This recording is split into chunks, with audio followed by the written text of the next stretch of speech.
اس سے معرضین اعراض برتنے والے یعنی منہ موڑنے والے. اعراض مصدر سے یہ اسم فاعل جمع مذکر ہے. فقد تو تحقیق. کذبوا انہوں نے جھٹلا دیا. یہ فعل ماضی واحد مذکر غائب ہے. کذب یکذب سے مصدر ہے تکذیب جھٹلانا. فسیأتیہم تو عنقریب آئیں گی ان کے پاس. فا حرف عطف ہے. سا مضارع کو مستقبل کے لیے مخصوص کرتا ہے اور یأتی فعل مضارع واحد مذکر غائب ہے. انباء خبریں. نون با حمزہ اس کا روٹ ورڈ ہے اور واحد ہوتا ہے نبأ. ما معنی ہے جو. کانو تھے وہ. بھی اس کے ساتھ. یستہزئون مذاق اڑاتے. فعل مضارع جمع مذکر غائب ہے. استہزأ یستہزئ سے مصدر ہے استہزاء مذاق اڑانا. اولم کیا بھلا نہیں. حمزہ استفہامیہ ہے. حرف عطف ہے. لم یروا نہیں انہوں نے دیکھا. یہ فعل مضارع مرزوم منفی جہت باللام جمع مذکر غائب ہے. رعا یرا سے مصدر ہے رؤیت دیکھنا. الی الارض زمین کی طرف. کم کتنے یہ استفہامیہ ہے. انبتنا اگائے ہم نے. نون باتا اس کا روٹ ورڈ ہے. یہ فعل ماضی جمع متکلم ہے. انبت ینبت سے مصدر ہے انبات اگانا. فیہا اس میں. من کل زوج ہر طرح کے جوڑے. اور اگر کریمن بھی لگا لیں ساتھ میں یعنی من کل زوج کریمن تو ترجمہ ہو جائے گا ہر عمدہ قسم میں سے یعنی ہر طرح کے عمدہ جوڑے میں سے. من حرف جار ہے. کلی مجرور اور مضاف ہے اور زوجن موصوف ہے اور مضاف الیہ بھی ہے یعنی جوڑا قسم. کریمن صفت ہے. کرمن سے صفت مشبہ ہے یعنی عزت والا عمدہ. یہ سب اس کے معنی ہوتے ہیں. ان بے شک فی ذالک لآیۃً اس میں البتہ ایک نشانی ہے. وما اور نہیں. کانا ہے. اکثرہم ان میں سے اکثر. ان میں سے اکثر جو ہے یہ مرکب اضافی ہے. اکثرہم مؤمنین ایمان لانے والے. وَإِنَّ رَبَّكَ اور بے شک تیرا رب. لَهُوَ یقیناً وہ. العزیز بڑا زبردست ہے یعنی غالب ہے. اور لَهُوَ العزیز لا کا ترجمہ ہم البتہ بھی کریں گے کہ البتہ زبردست ہے. عزت مصدر سے یہ مبالغے کا صیغہ ہے یعنی بہت زیادہ زبردست. الرحیم رحم فرمانے والا ہے. بہت رحم فرمانے والا ہے کیونکہ یہ بھی رحمت مصدر سے مبالغے کا صیغہ ہے اور اللہ کا صفاتی نام ہے. اور اذ جب. نادا پکارا. فعل ماضی واحد مذکر غائب ہے. نادا ینادی سے مصدر ہے مناداتن. نداء کے معنی ہوتے ہیں بلانا پکارنا آواز دینا. ربو کا تیرے رب نے. موسیٰ علیہ السلام کو. انِئْتِی کہ آؤ یا کہ جاؤ. یہ جو انی ہے نا یہ اصل میں ان ہے یعنی مصدریہ ہے. ائتی یہ فعل امر واحد مذکر حاضر ہے. القوم معنی ہے قوم. الظالمین ظالم. یہ ظلمن مصدر سے اسم فاعل جمع مذکر ہے. اس کا واحد ہوتا ہے الظالم. قوم فرعون قوم فرعون کے پاس. کیا. لا یتقون وہ ڈرتے نہیں ہیں. یہ فعل مضارع منفی جمع مذکر غائب ہے. اتقا یتقی سے مصدر ہے اتقاء ڈرنا. قال کہا. ربی میرے رب نے. انی بے شک میں. یہ ان اور یا جو ضمیر کی ہے نا واحد متکلم کی اس کا مجموعہ ہے. اخاف میں ڈرتا ہوں. یہ فعل مضارع واحد متکلم ہے. خاف یخاف سے مصدر ہے خوفاً ڈرنا خوف زدہ ہونا. ان کے مصدریہ ہے. یکذبون وہ جھٹلائیں گے مجھ کو، اصل میں یہ یکذبونی تھا، آخر میں یا ساکن بھی تھا، اور یکذبو یعنی کہ شروع میں یکذبو تھا، پھر نون زیر نی تھا، پھر یا ساکن تھا، ان تین کا مجموعہ تھا۔ اور جو پہلے ہے یکذبو وہ فعل مضارع جمع مذکر غائب ہے، کذب یکذبو سے مصدر تکذیبن جھٹلانا، اور نون زیر نی جو ہے نا وہ نون وقایہ ہے، اور یا ساکن ضمیر ہے واحد متکلم کی جو کہ محذوف ہے۔ و اور یضیقو گھٹتا ہے، تنگ ہوتا ہے، ضاد یا قاف روٹ ورڈ ہے، یہ فعل مضارع واحد مذکر غائب ہے۔ ضاق یضیق سے مصدر ہے ضیقن تنگ ہونا۔ صدری میرا سینہ، یہ مرکب اضافی ہے۔ و اور لا ينطلق نہیں چلتی، یہاں پہ تو لام قاف یہ روٹ ورڈ ہے، اور یہ فعل مضارع منفی واحد مذکر غائب ہے۔ انطلق ينطلق سے مصدر ہے انطلاق، انطلاق معنی ہے چلنا۔ لسانی میری زبان، مرکب اضافی ہے۔ فارسل تو بھیجیں، فا یہاں پہ حرف عطف ہے۔ ارسل فعل امر واحد مذکر حاضر ہے۔ ارسلا یرسلو سے مصدر ہے ارسالن بھیجنا یا تو بھیج۔ الی ہارون حضرت ہارون علیہ السلام کی طرف۔ ولہم اور ان کے لیے، علیہ میرے خلاف، ذنبن ایک گناہ ہے، ذال نون با روٹ ورڈ ہے یعنی ایک الزام ہے، علی حرف جار ہے یہاں پہ، اور یا مجرور ہے ضمیر ہے، اور ذنبن جو ہے وہ ایک گناہ کو کہا جاتا ہے الزام کو۔ فاخاف تو میں ڈرتا ہوں، اخاف فعل مضارع واحد متکلم ہے، پہلے آ چکا ہے، خاف یخاف سے مصدر خوفا ڈرنا۔ ان کے یقتلون وہ قتل کر دیں گے مجھ کو۔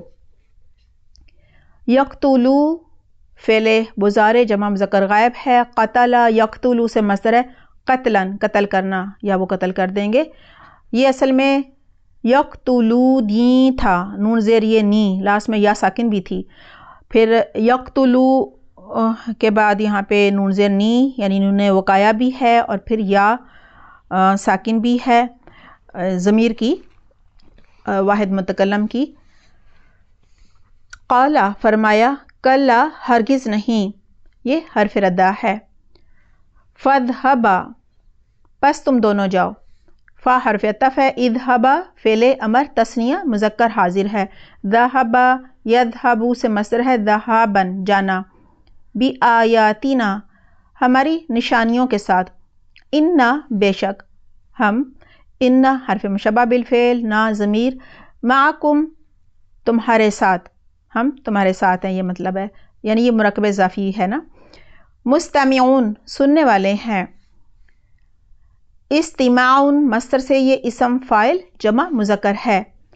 فاتیا پھر جاؤ، حمزہ تا یا روٹ ورڈ ہے یعنی تم دونوں جاؤ، تثنیہ ہے نا۔ فا حرف عطف ہے، اور اتیا فعل امر تثنیہ مذکر حاضر ہے۔ اتا یاتی سے مصدر ہے اتیانن آنا یا پھر جانا۔ فرعون فرعون کے پاس، فقولا تو تم دونوں کہو، انا بے شک ہم، رسول ہیں، رب العالمین رب العالمین کے، یہ مرکب اضافی ہے، ان معنی ہے کہ یہ مصریہ ہے۔ ارسل بھیج فعل امر واحد مذکر حاضر ہے، معنا ہمارے ساتھ، بنی اسرائیل کو۔ قالا کہا، علم نوربی کا کیا نہیں ہم نے پالا تجھ کو، یہاں پہ جو ہے نا لم نوربک، لم نوربی یہ اصل میں نوربی تھا، آخر میں یا ساکن بھی تھی، لم کی وجہ سے یا جو ہے نا وہ ساکت ہو گئی ہے، اور یہ فعل مضارع مرزوم منفی جہت بلم جمع متکلم ہے۔ ربا یربی سے بصر ہے تربیتاً پالنا، لم کی وجہ سے ترجمہ ہوگا ہم نے نہیں پالا کا ضمیر ہے۔ فینا اپنے درمیان مرکب جاری ہے یہ، ولیدن بچپنے میں، ولادتون مصدر سے یہ جو ہے صفت مشبہ کا صیغہ ہے، وا اور لبستا تو ٹھہرا، یہ فعل ماضی مذکر حاضر ہے، لبسا یلبسو سے مصدر ہے لبسن یعنی قیام کرنا، ٹھہرنا، فینا ہمارے درمیان، من اموری کا اپنی عمر میں سے، عین میم را اس کا روٹ ورڈ ہے، یہ مرکب جاری اور مرکب اضافی بن رہا ہے، سینینا کئی سال، کئی برس، اس کا واحد ہوتا ہے سنتن، وا اور فعلتا تو نے کیا، یہ فعل ماضی واحد مذکر حاضر ہے، فعلتا کا اپنا کام مرکب اضافی ہے، اللاتی وہ جو، یہ اسم موصول واحد مؤنث ہے، فعلتا تو نے کیا، فعل ماضی واحد مذکر حاضر ہے، وہ انتا اور تم من الکافرین کافروں میں سے ہو،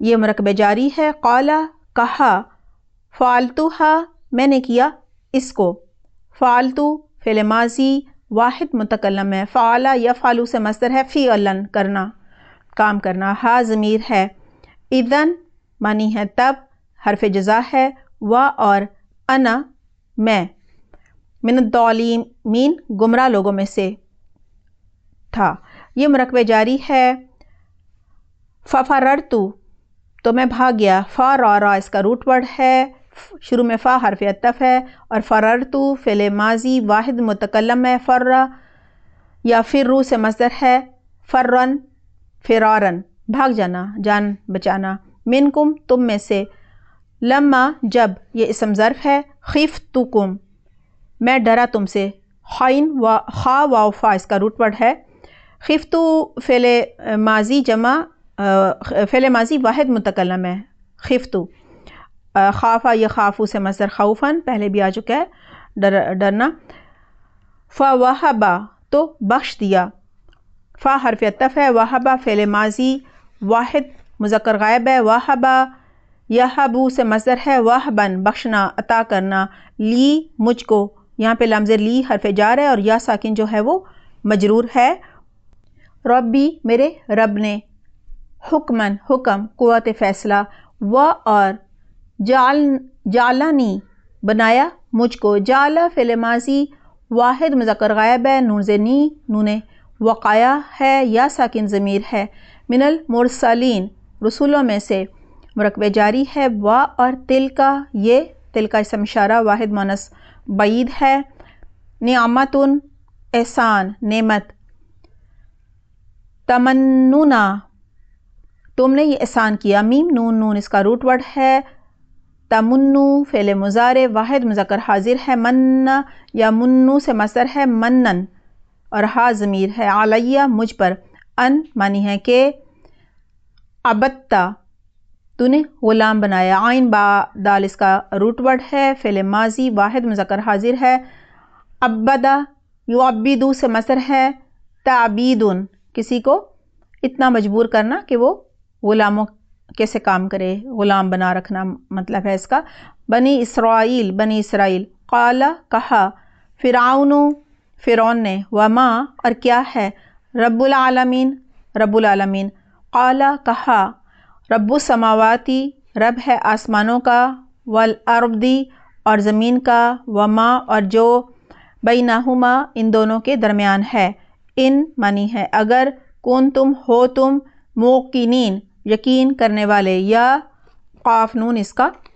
روٹ ورڈ ہے، قانون مصدر سے اسم فاعل جمع مذکر ہے، واحد ہوتا ہے، موقنون، قال کہا، لمن واسطے اس کے جو، حولہ اس کے آس پاس تھے، یہ مرکب اضافی ہے، معنی ہے کیا، حمزہ استفہامیہ ہے، لا تستمعون کیا تم سنتے نہیں ہو، یہ فعل مضارع منفی جمع مذکر حاضر ہے، استماع یستمع سے مصدر استماع سننا، قال کہا، ربکم تمہارا رب، والرب اور رب، آبائکم تمہارے باپ دادا کا، یہ مرکب اضافی ہے، الاولین جو پہلے تھے، واحد ہوتا ہے الاول، قال اس نے کہا، ان بے شک رسولکم تمہارا رسول اللہ دی وہ جو اسم موصول واحد مذکر ہے، یہ ارسلہ بھیجا گیا فعل ماضی مجہول واحد مذکر غائب ہے، الیکم تمہاری طرف، لمجنون البتہ مجنون ہے، لا لام تاکید کا ہے، اور مجنون جنون سے اسم مفعول ہے، واحد مذکر ہے یہ، اور اس کی جمع ہوتی ہے مجانینا۔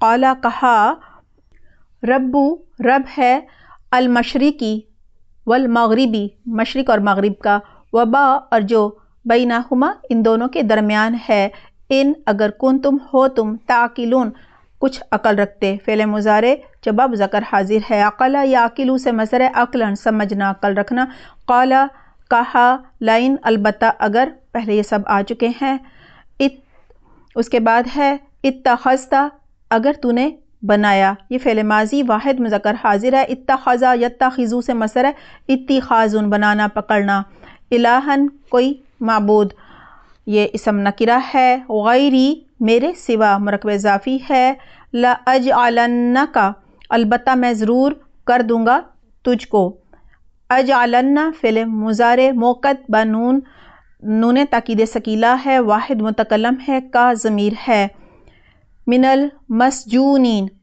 قید میں پڑے ہوئے لوگوں میں سے، سین جیم نون اس کا روٹ ورڈ ہے، اور سجنون مصدر سے یہ اسم مفعول جمع مذکر ہے، واحد ہوتا ہے المسجون، یہ اس کا واحد ہے۔ قالا کہا، اولو کیا بھلا نہیں اگر، جئتو کا میں لاؤں تیرے پاس، جئتو فعل ماضی واحد متکلم ہے، جاء یجیء سے مصدر ہے، مجیء آنا یا لے آنا، لو کی وجہ سے ترجمہ ہوگا میں لے آؤں، کا ضمیر ہے، بشیء کوئی چیز، یہ مجرور ہے موصوف ہے، مبین واضح یہ صفت ہے، ابانۃ مصدر سے اسم فاعل واحد مذکر ہے، قالا کہا، فاتی پس لے آؤ، فا حرف عطف ہے، ایتی فعل امر واحد مذکر حاضر ہے، پہلے بھی آ چکا ہے، ان اگر، کنتا تو ہے، یہ فعل ناقص ماضی واحد مذکر حاضر ہے، من الصادقین سچوں میں سے، صدقن مصدر سے یہ اسم فاعل جمع مذکر ہے، واحد ہوتا ہے، صادقن مرکب جاری ہے، فالقا تو اس نے ڈالا، یہاں پہ القا یلقی سے مصدر ہے، القاؤن معنی ہے ڈالنا، اور القا فعل ماضی واحد مذکر غائب ہے، پھینکنا بھی اس کے معنی ہوتے ہیں، عصاؤ اپنا، عصا عین صاد واو اس کا روٹ ورڈ ہے، اور یہ مرکب اضافی ہے، فاذا ہی تو اچانک وہ، ثوبان اژدہا تھا، فا عین با اس کا روٹ ورڈ ہے، یہ موصوف ہے، مذکر اور مؤنث دونوں کے لیے آتا ہے، مبین واضح، سری یہ اس کے معنی ہے، و اور نزع اس نے کھینچا، فعل ماضی واحد مذکر غائب ہے، نزع ینزع سے مصدر ہے، نزعن نکالنا، یدہ اپنا ہاتھ، یدہ مضاف ہے، ہو مضاف الیہ ہے، فاذا ہی تو اچانک، بیضاء سفید تھا، با یا ضاد اس کا روٹ ورڈ ہے، بیاضن سے یہ صفت مشبہ واحد مؤنث ہے، للناظرین دیکھنے والوں کے لیے، لی حرف جار ہے، الناظرین مجرور ہے، نظرن مصدر سے اسم فاعل جمع مذکر ہے یعنی دیکھنے والے، قالا اس نے کہا، للملائی سرداروں سے، حولہ جو اس کے آس پاس تھے، یہ دونوں مل کر مرکب جاری بنیں گے اور مرکب اضافی بھی بنیں گے، ان بے شک، ہذا یہ، ہذا اسم اشارہ واحد مذکر قریب ہے، لساحر البتہ ایک جادوگر ہے، لا لام تاکید ہے، ساحرہ جو ہے وہ موصوف ہے، اور سحر مصدر سے یہ اسم فاعل واحد مذکر ہے، علیم جاننے والا، یہ صفت ہے، علمن مصدر سے مبالغے کا صیغہ ہے، یرید وہ چاہتا ہے، یہ فعل مضارع واحد مذکر غائب ہے، ارادہ یریدو سے مصدر ہے، ارادتن ارادہ کرنا، ان منی ہے کہ، یخرجکم نکال دے تم کو، یخرجا فعل مضارع منصوب واحد مذکر غائب ہے، اخرجا یخرجو سے مصدر ہے، اخراجن نکالنا، کم جو ہے وہ یہاں پہ ضمیر ہے، من معنی ہے سے، اردیکم تمہاری زمین مرکب جاری ہے، بسحری ہی اپنے جادو کے ساتھ، یہ مرکب جاری اور مرکب اضافی بن رہا ہے۔ فماذا تو کیا کچھ، فا حرف عطف ہے، ماذا حرف استفہام ہے، تأمرون تم مشورہ دیتے ہو، تم حکم دیتے ہو، حمزہ میم را اس کا روٹ ورڈ ہے اور فعل مضارع جمع مذکر حاضر ہے۔ امرا یأمرو سے مصدر ہے، امرن حکم دینا، فیصلہ کرنا، رائے دینا۔ قالو انہوں نے کہا، ارجی ڈھیل دو اس کو، را جیم ہا اس کا روٹ ورڈ ہے۔ اصل میں یہ ارجی ہی تھا، قرآنی کتاب میں ہی کو ساکن لکھا گیا ہے، تو یہ ارجی اور اس کے بعد ہی۔ ارجی فعل امر واحد مذکر حاضر ہے۔ ارجا یرجی سے مصدر ہے، ارجا ان حمزہ دو پیش ان، یعنی ڈھیل دینا، مہلت دینا، اور ہو جو ہے وہ ضمیر ہے۔ و اور اخاہو اس کے بھائی کو، اخا مضاف ہے، ہو مضاف الیہ ہے، و اور ابعث بھیج فعل امر واحد مذکر حاضر ہے۔ بعث یبعث سے مصدر ہے، بعثن بھیجنا۔ فی المدائن شہروں میں، میم دال نون اس کا روٹ ورڈ ہے، مرکب جاری ہے، واحد ہے۔ المدینۃ حاشرین اکٹھے کرنے والے، حشرون مصدر سے یہ اسم فاعل جمع مذکر ہے، یعنی ہر کارے بھی مراد ہے۔ یاتو کا وہ لے آئیں گے تیرے پاس، یاتو فعل مضارع جمع مذکر غائب ہے، کا ضمیر ہے۔ بکل سحار علیم ہر قسم کا بڑا جادوگر یعنی ماہر جادوگر۔ بی حرف جار ہے، کلی مجرور اور مضاف ہے، اور سحارن جو ہے وہ مضاف الیہ اور موصوف ہے۔ سحرن سے مبالغے کا صیغہ ہے، یعنی بڑا جادوگر۔ علیمن یہ بہت ماہر، علم والا، یہ صفت ہے، علمن مصدر سے مبالغے کا صیغہ ہے۔ آئیے ان آیات کی تلاوت سنتے ہیں۔ اعوذ باللہ من الشیطان الرجیم، بسم اللہ الرحمن الرحیم۔ طاسیم میم تلک آیات الکتاب المبین لعلک باخع نفسك ألا يكونوا مؤمنين إن نشأ ننزل عليهم من السماء آية فظلت أعناقهم لها خاضعين وما يأتيهم من ذكر من الرحمن محدث إلا كانوا عنه معرضين فقد كذبوا فسيأتيهم أنباء ما كانوا به يستهزئون أولم يروا إلى الأرض كم أنبتنا فيها من كل زوج كريم إن في ذلك لآية وما كان أكثرهم مؤمنين وإن ربك لهو العزيز الرحيم وإذ نادى ربك موسى أن ائت القوم الظالمين قوم فرعون ألا يتقون قال رب إني أخاف أن يكذبون ويضيق صدري ولا ينطلق لساني فأرسل إلى هارون ولهم علي ذنب فأخاف أن يقتلون قال كلا فاذهبا بآياتنا إنا معكم مستمعون فأتيا فرعون فقولا إنا رسول رب العالمين أن أرسل معنا بني إسرائيل قال ألم نربك فينا وليدا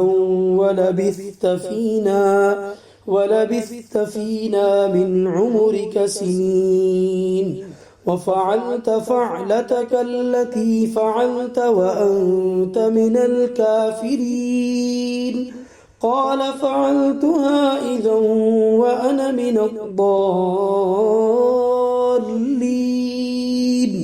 ففررت منكم لما خفتكم فوهب لي ربي حكما وجعلني من المرسلين وتلك نعمة تمنها علي أن عبدت بني إسرائيل قال فرعون وما رب العالمين قال رب السماوات والأرض وما بينهما إن كنتم موقنين قال لمن حوله ألا تستمعون قال ربكم ورب آبائكم الأولين قال إن رسولكم الذي أرسل إليكم لمجنون قال رب المشرق والمغرب وما بينهما إن كنتم تعقلون قال لئن اتخذت إلها غيري لأجعلنك من المسجونين قال أولو جئتك بشيء مبين قال فأت به إن كنت من الصادقين فألقى عصاه فإذا هي ثعبان مبين ونزع يده فإذا هي بيضاء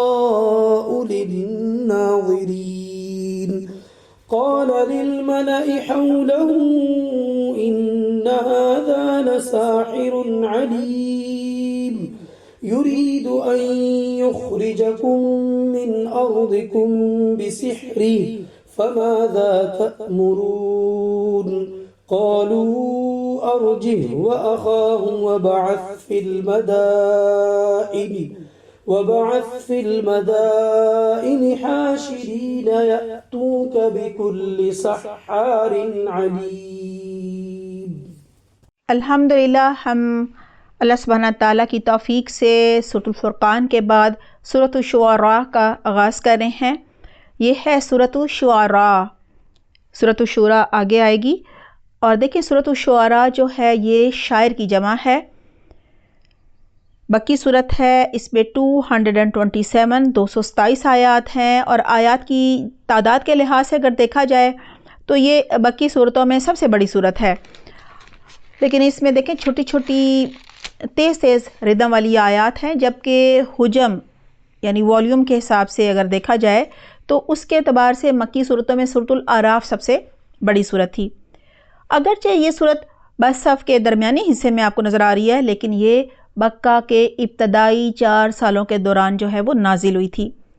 اس صورت کا زیادہ تر حصہ انبیاء رسول پر مشتمل ہے. انبیاء کرام کے واقعات ہیں، ان کا ذکر ہے. گزشتہ صورتوں کی طرح اس میں بھی 6 رسولوں کا ذکر ہے.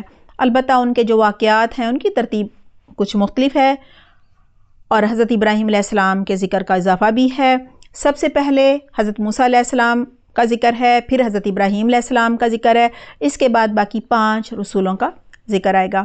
سورت کے اختتام پر حضرت محمد صلی اللہ علیہ وسلم سے خطاب ہے اور ان کو مخاطب کر کے اہل ایمان کو یعنی ہمیں مخاطب کیا گیا ہے. شعر کے لفظی معنی ہے وہ بات جو دل میں اتر جائے، دل پر اثر کرے. یہی وجہ ہے کہ قرآن دلوں پر اثر کر رہا تھا جب یہ نازل ہو رہا تھا. آپ صلی اللہ علیہ وسلم جب اللہ کا کلام سناتے تھے تو صحابہ کرام جو ہے وہ تیزی سے ایمان لا رہے تھے، اور عرب کے لوگوں نے قرآن کو پھر شاعری کہنا شروع کر دیا کہ جی تو بڑا اثر کرتا ہے، اور آپ صلی اللہ علیہ وسلم کو شاعر کہنا شروع کر دیا. اس صورت پہ تبلیغ کا طریقہ بھی بتایا گیا ہے کہ جب دعوت دین کا کام شروع کیا جائے تو ظاہری بات ہے مخالفتیں تو آتی ہیں، اور اس وقت صبر و تحمل کا مظاہرہ کرنا ہوتا ہے، کیونکہ جنت کے کچھ درجات جو ہیں وہ بڑے بڑے نیک مال پر بھی نہیں ملتے، وہ صرف صبر کرنے پر ملتے ہیں، اور صرف اللہ ہی سے مدد مانگنی چاہیے، صرف اللہ سے اپنا تعلق مضبوط کرنا چاہیے، اور صرف اللہ پر توکل اور بھروسہ کرنا چاہیے، اور صبر و شکر کا دامن ہاتھ سے بالکل نہیں چھوڑنا چاہیے۔ سورۃ الفرقان میں تھا ہر چیز میں برکت دینا اللہ کا کام ہے۔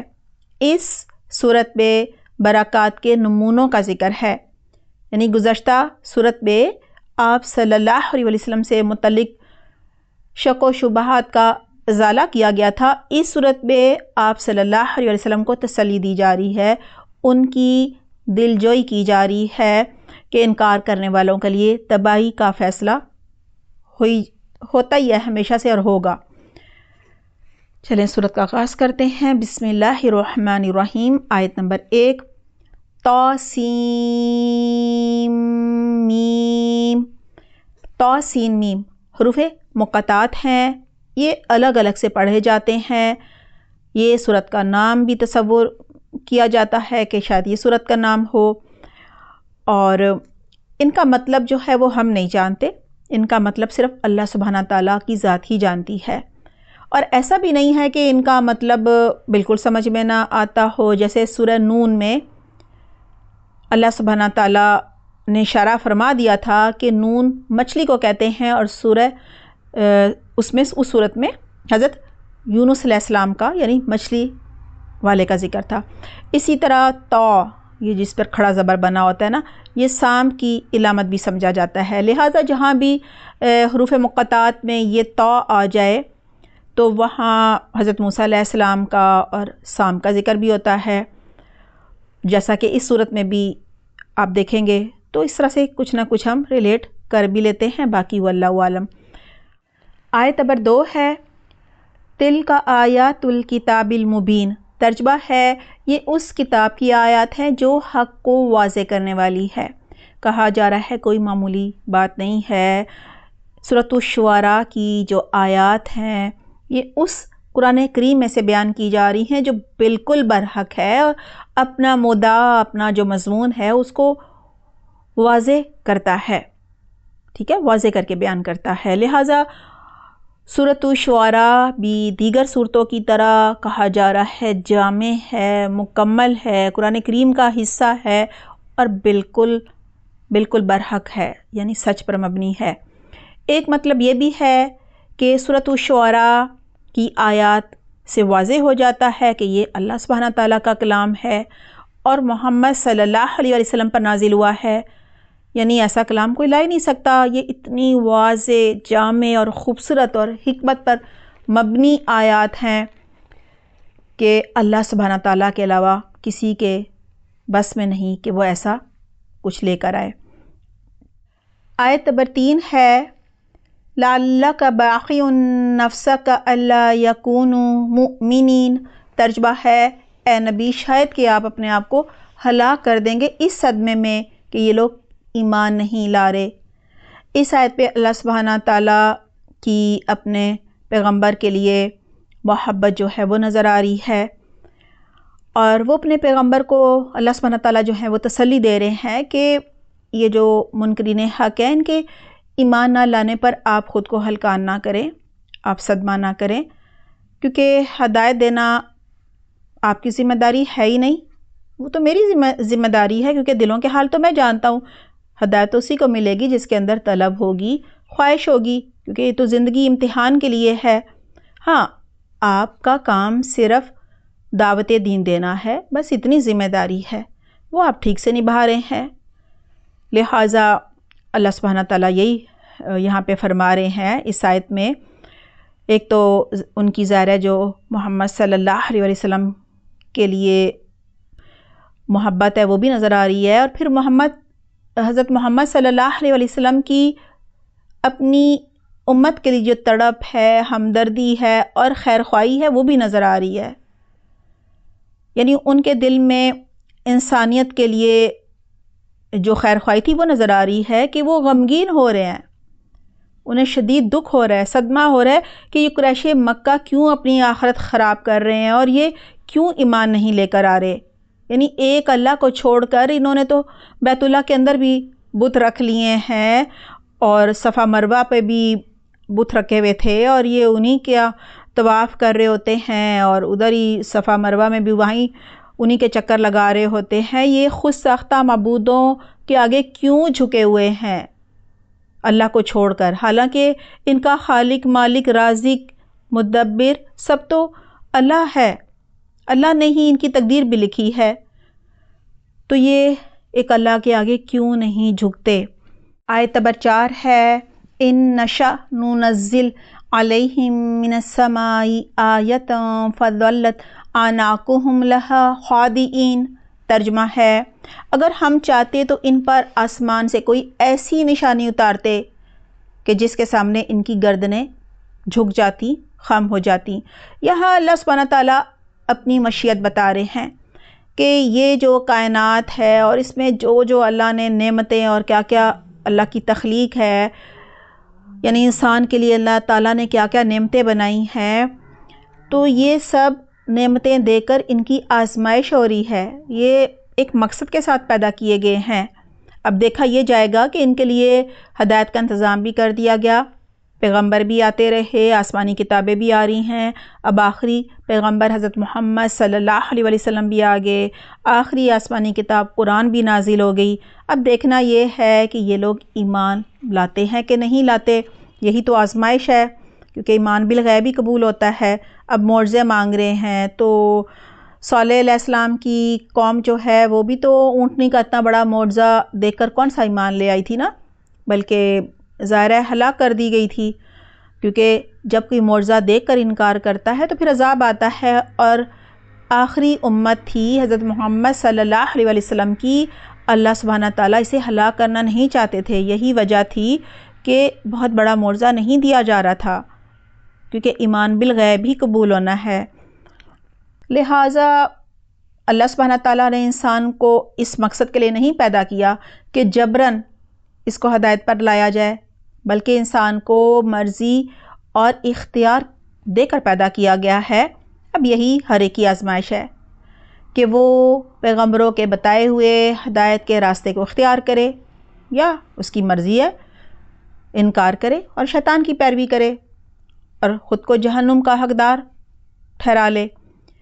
یعنی اگر سب کا ایمان لانا اس کائنات کو بنانے کا مقصد ٹھہرتا تو اللہ سبحانہ تعالیٰ ضرور ایسا معجزہ فرما دیتے کہ سب لوگ ایمان لانے پر مجبور ہو جاتے.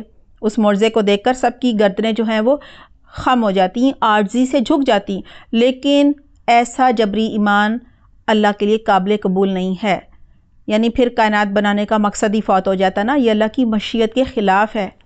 آیت نمبر 5 ہے وَمَا يَأْتِيهِم مِّن ذِكْرٍ مِّنَ الرَّحْمَٰنِ مُحْدَثٍ إِلَّا كَانُوا عَنْهُ مُعْرِضِينَ. ترجمہ ہے اور ان کے پاس رحمان کی طرف سے جو بھی نئی نصیحت آئی وہ اس سے روگردانی کرنے والے بن گئے. مشرکین مکہ کی کیفیت اور ان کا حال بتایا جا رہا ہے کہ ان کے ایمان نہ لانے کی یہ وجہ بالکل نہیں ہے کہ کوئی بہت بڑا معجزہ نہیں آیا یا ان کو بات صحیح سے سمجھ نہیں آئی، کیونکہ معجزہ دیکھ کر تو بھی میں نے بتایا نا قوم صالح بھی ایمان نہیں لائی تھی. لہٰذا ان کے دل جو ہیں وہ بھی گزشتہ ہلاک شدہ اقوام کی طرح کہا جا رہا ہے، وہ بھی ان کی طرح سے بالکل ہی ان پر زنگ لگ گیا ہے، پردے پڑ گئے ہیں، تالے لگ گئے ہیں. یعنی یہ سمجھنا ہی نہیں چاہتے. کیوں سمجھنا ہی نہیں چاہتے؟ کیونکہ ان کے عزائم، ان کی دلچسپیاں، ان کے مشغلے، ان کے شوق مختلف ہیں. ٹھیک ہے، یہ صرف دنیا چاہتے ہیں، یہ کسی طرح کی قربانی نہیں دینا چاہتے. اور ظاہر ہے جب کوئی اسلام لاتا ہے، ٹھیک ہے، کوئی ایمان لاتا ہے، اسلام لانے کے بعد جو وہ ہدایت کے راستے پر چلتا ہے تو قربانیاں تو دینی پڑتی ہیں. ٹھیک ہے، یہی وجہ ہے کہ یہ ایمان لانا ہی نہیں چاہتے. قطعاً ان کا کوئی ارادہ نہیں ہے کہ یہ ایمان لائیں، کیونکہ وہ اپنے حال میں مست رہنا چاہتے ہیں. ٹھیک ہے، زندگی کے مزے لینا چاہتے ہیں. آج کل بھی آپ نے سنا ہوگا کچھ لوگوں کو اگر قرآن و حدیث کی کوئی بات بتا دی جائے تو وہ کہتے ہیں کہ جی 4 دن کی زندگی ہے، 4 دن کی زندگی ہے، کھاؤ پیو عیش کرو، اور پھر کوئی دوسری زندگی نہیں. یعنی کہ ان کا تو آخرت پر ایمان ہی نہیں ہوتا. باس بادل موت پر جب ایمان نہ ہو تو پھر وہ ایمان تو نہیں ہوتا نا. ٹھیک ہے. تو یہ لوگ جو تھے وہ اس زمانے میں بھی اور آج بھی کچھ لوگ ایسے ہیں جو ایمان لانا ہی نہیں چاہتے، ہدایت کے راستے پر چلنا ہی نہیں چاہتے، کیونکہ قربانی دینا ہی نہیں چاہتے. اور آج کل تو وہ مسلمان تو کچھ ان میں سے لوگ کہلانا چاہتے ہیں کیونکہ وہ ایک مسلمان گھر میں پیدا ہو گئے ہیں، لیکن دین اسلام پر عمل کرنا نہیں چاہتے کیونکہ وہ اپنے کمفرٹ زون سے، اپنی آسائشوں سے باہر نکلنا بالکل نہیں چاہتے. یہی وجہ کہ انہیں مختلف انداز سے اور مختلف واقعات اور مثالوں سے توحید کی دعوت جو ہے وہ ہمیشہ سے دی جاتی رہی ہے اور ابھی بھی قرآن کے ذریعے دی جا رہی ہے، تاکہ شاید کوئی بات دل پر اثر کرے اور کوئی خاص ایسا لمحہ ہو کہ وہ نصیحت حاصل کر لیں، عبرت پکڑ لیں، غور و فکر کر لیں. تو یہاں یہی کہا جا رہا ہے، مشرکین مکہ کا ذکر سب سے پہلے ہو رہا ہے کہ جب بھی ان کو ہر طرح سے توحید کی دعوت دی جاتی رہی مختلف واقعات کے ذریعے، اور یہ پھر ان کے کھنڈرات سے بھی تو گزرتے تھے جن پر عذاب آیا تھا، اور وہ کیا عمل کرتے تھے یہ بھی نہیں پتہ تھا، اور یہ بھی ویسے ہی عمل کر رہے تھے یہ بھی نہیں پتہ تھا. لیکن یہاں یہی کہا جا رہا ہے کہ ہمیشہ یہ ہدایت سے منہ موڑتے رہے ہیں، راز برتتے رہے ہیں. ٹھیک ہے. بلکہ الٹا اعتراضات کرتے تھے، یعنی جو ایمان لے آئے ہیں ان کو بھی بدظن کرنا چاہتے تھے اور دین اسلام کا مذاق اڑاتے تھے تاکہ وہ جو ہیں وہ مرتد ہو جائیں. آیت نمبر 6 ہے فَقَدْ كَذَّبُوا فَسَيَأْتِيهِمْ أَنْبَاءُ مَا كَانُوا بِهِ يَسْتَهْزِئُونَ. ترجمہ ہے تو اب جب کہ وہ جھٹلا چکے ہیں تو ان قریب ان تک اس چیز کی خبریں پہنچ جائیں گی جس کا یہ لوگ مذاق اڑایا کرتے تھے. مشرکین مکہ جو ہیں وہ منکرین حق کہہ لیں، وہ عذاب کا بھی مذاق اڑایا کرتے تھے. انہوں نے محمد صلی اللہ علیہ وسلم کی دعوت کو ایک تو جھوٹ اور من گڑت قرار دے دیا تھا اور کہا کرتے تھے کہ یہ کیا ہر وقت ہمیں عذاب لانے کی دھمکیاں دیتے رہتے ہو، اگر واقعی اللہ کے سچے پیغمبر ہو، عذاب لانے پر قادر ہو یا اللہ عذاب بھیجنے پر قادر ہے تو کہو اللہ کو اور لا کر دکھاؤ عذاب. تو اللہ سبحانہ تعالیٰ یہاں پہ یہی فرما رہے ہیں ان کے بارے میں کہ فَقَدْ كَذَّبُوا فَسَيَأْتِيهِمْ أَنْبَاءُ مَا كَانُوا بِهِ يَسْتَهْزِئُونَ کہ وہ حق جھٹلا رہے ہیں، ان قریب ان کے پاس وہ خبریں آ جائیں گی جنہیں یہ جھٹلا رہے ہیں. یعنی ان قریب عذاب کی اور ان کے انجام کے متعلق خبریں ان تک پہنچ جائیں گی. مطلب یہ ہے کہ ایسے واقعات ان کے سامنے آ جائیں گے کہ یہ مان جائیں گے کہ یہ قرآن جو ہے وہ اللہ سبحانہ تعالیٰ کی طرف سے نازل ہوا ہے اور حضرت محمد صلی اللہ علیہ وسلم اللہ کے سچے رسول ہیں. یعنی آج تو یہ ان سب کا مذاق اڑا رہے ہیں نا. آج ابو جہل جو ہے بیت اللہ کا غلاف پکڑ کر دعائیں کر رہا ہے کہ حق کو فتح اور کامیابی عطا فرما. یعنی جنگ بدر میں کیونکہ انہیں لگتا تھا کہ وہ بہت ہی نیک ہیں، اللہ کے بڑے قریب ہیں، کیونکہ وہ خانہ کعبہ کے متولی ہیں، وہ حاجیوں کے لیے ہر طرح کے انتظامات کرتے ہیں، کھانے پینے کا انتظام کرتے ہیں. تو اسے یہی لگا جنگ بدر پر جانے سے پہلے وہ خانہ کعبہ کا غلاف پکڑ کر یہی کہہ رہا تھا کہ حق کو آج فتح دینا اور کامیابی دینا. لیکن پھر کون حق پر تھا پتہ چل گیا، کیونکہ جنگ بدر میں یہ سب سردار ہلاک کر دیے گئے تھے، لہٰذا سب کو پتہ چل گیا تھا کہ یہ باطل پر تھے. تو یہاں خبروں سے مراد جنگ بدر بھی ہو سکتی ہے اور فتح مکہ کی خبریں بھی مراد ہیں. آیت نمبر 7 ہے اولم یروا الی الارض کم انبتنا فیہا من کل زوج کریم. ترجمہ ہے کیا انہوں نے زمین پر نظریں نہیں ڈالیں کہ ہم نے اس میں ہر طرح کے نفیس جوڑے کس قدر اگائے ہیں. یہاں پہ معجزہ مانگنے والوں سے کہا جا رہا ہے جیسا کہ حواریوں نے کہا تھا اوپر سے آسمان سے خوان اتارا جائے، تو اللہ سبحانہ تعالیٰ نے یہی فرمایا تھا حضرت موسیٰ علیہ السلام نے ان کو یہی کہا تھا کہ یہ زمین سے جو طرح طرح کے پھل، سبزیاں اور اناج کیا کچھ غلہ وغیرہ اگ رہا ہوتا ہے، سب کے رنگ، سب کے ذائقے، سب کی خوشبوئیں سب مختلف ہوتی ہیں۔ کون ڈالتا ہے زمین میں رنگ؟ تربوز کو دیکھ لیں، باہر سے کتنا ہرا، اندر سے اس کا کیسا رنگ ہوتا ہے۔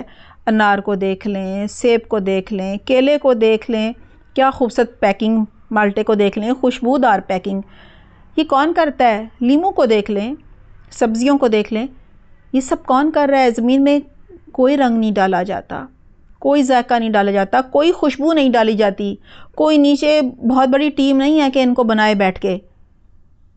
ایک ایک دانہ جو ہے انار کا کیسے وہ پیک ہوتا ہے۔ مالٹے کو دیکھ لیں، اندر جوس پیک ہے، لیکن کیا پیکنگ ہے اس کی، سبحان اللہ۔ تو کہا جا رہا ہے کہ یہ جو معجزہ مانگنے والے ہیں، انہیں یہ زمین سے اگتی نباتات، یہ اتنا بڑا معجزہ یہ نہیں نظر آتا۔ یعنی ایمان لانے کے لیے تو کائنات میں اللہ کی جو بکھری ہوئی نشانیاں وہی کافی ہیں۔ کوئی سورج پر ہی غور و فکر کر لے، کیا صحیح وقت پر طلوع ہوتا ہے، غروب ہوتا ہے، کون یہ نظام سنبھالے ہوئے ہے، کس کو ہماری اتنی فکر ہے۔ یہی سورج چاند جو ہے انہی کی وجہ سے دن رات آتے ہیں، مختلف موسم آتے ہیں، یہ کون کر رہا ہے سب۔ اسی طرح سے یہاں پہ نباتات کا ذکر ہے، اور پھر ان کے بھی جوڑے ہیں، یہ تو آج سائنس سے پتہ چلا۔ قرآن نے تو 1400 سال پہلے یہ بات بتا دی تھی، یہ بھی تو ایک نشانی سے کم نہیں ہے نا۔ تو یہاں یہی بتایا جا رہا ہے کہ یہ ساری جو نباتات ہیں جوڑوں کی شکل میں ہوتی ہیں، اور کئی نوع اقسام کی ہوتی ہیں، اور یہ کریم ہیں، یعنی یہ سب نباتات، اس میں حیوانات کو بھی لے لیں، انسان کے نفع اور فائدے کے لیے ہیں۔ لہٰذا سب سے پہلے مشرکین مکہ اور پھر قیامت تک کے جو لوگ ہیں ان سے کہا جا رہا ہے، خاص طور پہ منکرین حق کو کہا جا رہا ہے کہ ذرا اس کائنات پر تو غور و فکر کر لو، اللہ کی معرفت کی ان نشانیوں کو تو دیکھ لو، تمہیں تو بغیر کوئی توحید کے دعوت دے خود ہی ان نشانیوں کے ذریعے توحید پر پہنچ جانا چاہیے، ان پر غور و فکر تو کرو، تدبر تو کرو، خود تم اللہ سبحانہ تعالیٰ کی ذات کو پہچان لو گے، اللہ کی قدرت، اللہ کی شان کو سمجھ جاؤ گے۔ دیکھیں مشرکین مکہ کا رویہ جو ہے وہ بالکل ایسا ہی تھا کہ یہ جو کائنات کی نشانیاں ہیں ان پر غور و فکر نہیں کرتے تھے، یہی اتنے بڑے بڑے معجزے تھے، لیکن وہ نئے معجزے مانگ رہے تھے۔ کیوں؟ ایک اللہ کو تو پہچان گئے تھے، لیکن وہ ایمان لانا نہیں چاہتے تھے، ٹھیک ہے، کیونکہ مفاد پرستی کی وجہ سے قربانی نہیں دینا چاہتے تھے، اور پھر ضد اور عناد بھی تھا، اس وجہ سے بھی مفاد پرستی کے ساتھ ساتھ یہ بھی وجہ تھی کہ یہ سب نشانیاں دیکھ کر بھی وہ کسی صورت ایمان نہیں لا رہے تھے، کیونکہ وہ لانا ہی نہیں چاہتے تھے۔ آیت نمبر 8 ہے، ان فی ذالک لآیہ وما کان اکثرہم مؤمنین۔ ترجمہ ہے بے شک اس میں یقیناً نشانی ہے اور ان میں اکثر لوگ ایمان لانے والے نہیں۔ سب سے پہلے کہا جا رہا ہے ان فی ذالک لآیہ، بے شک اس میں ایک بڑی نشانی ہے۔ جیسا کہ ابھی پچھلی آیت میں نباتات کا ذکر ہوا، اس سے پہلے سورج چاند ستاروں کا اور اللہ تعالیٰ کی بے شمار بکھری کائنات میں جو نشانیاں ہیں ان کا ذکر ہوتا رہا کہ یہ سب نشانیاں کیا کم ہیں ایمان لانے کے لیے، ان پر ہی غور و فکر کر لو۔ جیسا کہ ابھی بات ہوئی، زمین مردہ ہوتی ہے، کچھ نہیں اگ رہا ہوتا، بنجر ہوتی ہے، پھر اللہ سبحانہ تعالیٰ بارش برساتے ہیں، مردہ زمین کو زندہ کرتے ہیں، اور نو اقسام کے طرح طرح کے اس میں سے نباتات، یعنی تمہارے لیے پھل، سبزیاں، اناج، کیا کچھ نکل آتا ہے، مزے لے لے کر کھاتے ہو انہیں، اور ان سے اور بہت ساری چیزیں بنا لیتے ہو۔ حیوانات بھی تو انہی کو کھا کر زندہ ہے نا، اور پھر تم ان سے دودھ، مکھن، گوشت، پنیر، دہی، بہت کچھ حاصل کر لیتے ہو۔ یہ کون دے رہا ہے تمہیں اتنا رزق، یہ نعمتیں؟ تمہارے آرام کے لیے اللہ سبحانہ تعالیٰ نے رات بنائی، اور تمہارے معاش کے لیے یہ سورج نکالا، دن بنایا، روشنی تمہیں دی، یہ کون کر رہا ہے؟ بالکل صحیح وقت پر کہا جا رہا ہے جو رب تمہیں تخلیق کرنے پر اور تمہارے لیے ساری نعمتیں بنانے پر قادر ہے، تو کیا وہ تمہیں دوبارہ زندہ نہیں کر سکتا؟ یعنی جس طرح مردہ زمین کو اللہ تعالیٰ نے بارش برسا کر زندہ کر دیا، نیچے کوئی فیکٹری تو نہیں لگی نا، لیکن سب چیزیں نباتات اگ رہی ہیں، کھا پی رہے ہو، کاروبار کر رہے ہو، تجارت کر رہے ہو، روزگار تمہارا انہی پر منحصر ہوتا ہے اکثریت کا، تو کہا جا رہا ہے تو وہ رب کیا تمہیں مرنے کے بعد قیامت کے دن دوبارہ پیدا نہیں کر سکتا؟ کیوں نہیں؟ وہ قادر ہے۔ ہر چیز پہلی دفعہ بنانی مشکل ہوتی ہے، اللہ کے لیے تو پہلی دفعہ بھی بنانا کچھ مشکل نہیں ہوتا، وہ تو کہتا ہے کن فیکون، تو وہ کام ہو جاتا ہے۔ تو کہا جا رہا ہے باعث بعد الموت پر بھی انہیں یقین دلایا جا رہا ہے، تاکہ اس پر یقین ہوگا تو تمہیں قبر کی فکر ہوگی اور تم اپنا عمل بدلو گے، شرک چھوڑو گے، اور جو گناہ کر رہے ہو، زندہ بیٹیوں کو دفن کر دیتے ہو، یہ سب تم چھوڑو گے۔ آیت کے آخر میں ہے وَمَا كَانَ أَكْثَرُهُم مُؤْمِنِينَ، پھر بھی ان میں سے اکثر ایمان نہیں لاتے۔ یہاں خاص طور پر تو مشرکین مکہ کا ذکر ہو رہا ہے، لیکن پھر قیامت تک کے منکرین حق سے کہا جا رہا ہے کہ اللہ سبحانہ تعالیٰ کی قدرت کی ان سب نشانیوں کو تم صبح شام دیکھتے ہو، لیکن اپنی زندگی کی عیاشی کے لیے، مزوں کے لیے، ذاتی مفادات کے لیے تم شعوری دین پر عمل نہیں کرتے۔ اگر بظاہر مسلمان گھر میں پیدا بھی ہو گئے ہو، یا جو ایمان نہیں لا رہے وہ پھر ایمان بھی نہیں لا رہے ہوتے کہ ہاں قربانی دینی پڑے گی، اور یہی وجہ ہے کہ وہ دنیا کی عیاشیاں جو کر رہے ہوتے ہیں، جو سائشیں ان کو میسر ہوتی ہیں، ان سے دستبردار نہیں ہونا چاہتے، اور وہ کسی صورت ایمان لانا ہی نہیں چاہتے۔ اور جو لانا نہ چاہے، جس کے اندر طلب ہی نہ ہو، ہدایت پانے کی خواہش ہی نہ ہو، پھر اسے تو ہدایت نہیں ملتی۔ اللہ بڑا غیور ہے، کوشش کے مطابق ہر ایک کو دنیا تو دیتا ہے، لیکن ہدایت تو صرف اسی کو ملتی ہے جس کے اندر طلب ہوتی ہے، خواہش ہوتی ہے۔ آیت نمبر 9 ہے وَإِنَّ رَبَّكَ لَهُوَ الْعَزِيزُ الرَّحِيمُ، ترجمہ ہے اور یقین رکھو تیرا رب غالب بھی ہے اور مہربان بھی ہے، رحیم بھی ہے۔ یہاں پر یہ جو مشرکین مکہ ہیں، یہ عذاب کا مطالبہ کر رہے تھے، بار بار کہہ رہے تھے اگر واقعی تم سچے ہو، یعنی اللہ کے سچے پیغمبر ہو، اللہ بھی برحق ہے کہ صرف ایک اللہ کی عبادت کی جائے جو تم ہمیں توحید کی دعوت دے رہے ہو، یہ سب اگر بالکل سچ برحق ہے تو پھر تمہارا رب جو ہے وہ عذاب کیوں نہیں لا رہا؟ ہم تو نہیں مان لا رہے، لاؤ ہمارے اوپر عذاب نہیں آ رہا۔ اس کا مطلب ہے تم جو بھی تعلیمات لے کر آئے ہو وہ سب جھوٹ پر مبنی ہیں، تم بھی جھوٹ بول رہے ہو اور کوئی اللہ کے پیغمبر نہیں ہو۔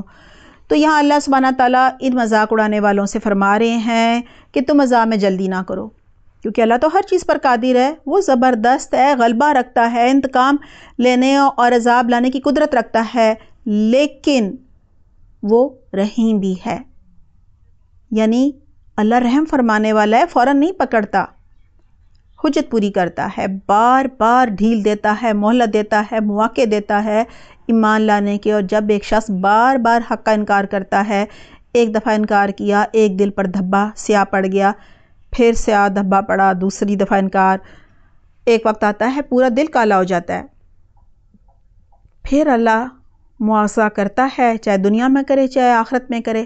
اور جب اللہ کا عذاب ایک دفعہ نازل ہو جاتا ہے تو پھر کوئی اسے ٹال نہیں سکتا، اسے ایک لمحے کے لیے نہ تو آگے کر سکتا ہے، نہ اس کا توبہ قبول ہوتی ہے، نہ ہی وہ اللہ کا مقابلہ کر سکتا ہے، نہ ہی بدلہ لے سکتا ہے، نہ اللہ کو ہرا سکتا ہے، نہ اللہ کو شکست دے سکتا ہے، بس پھر ہلاکت ہی ہلاکت ہے۔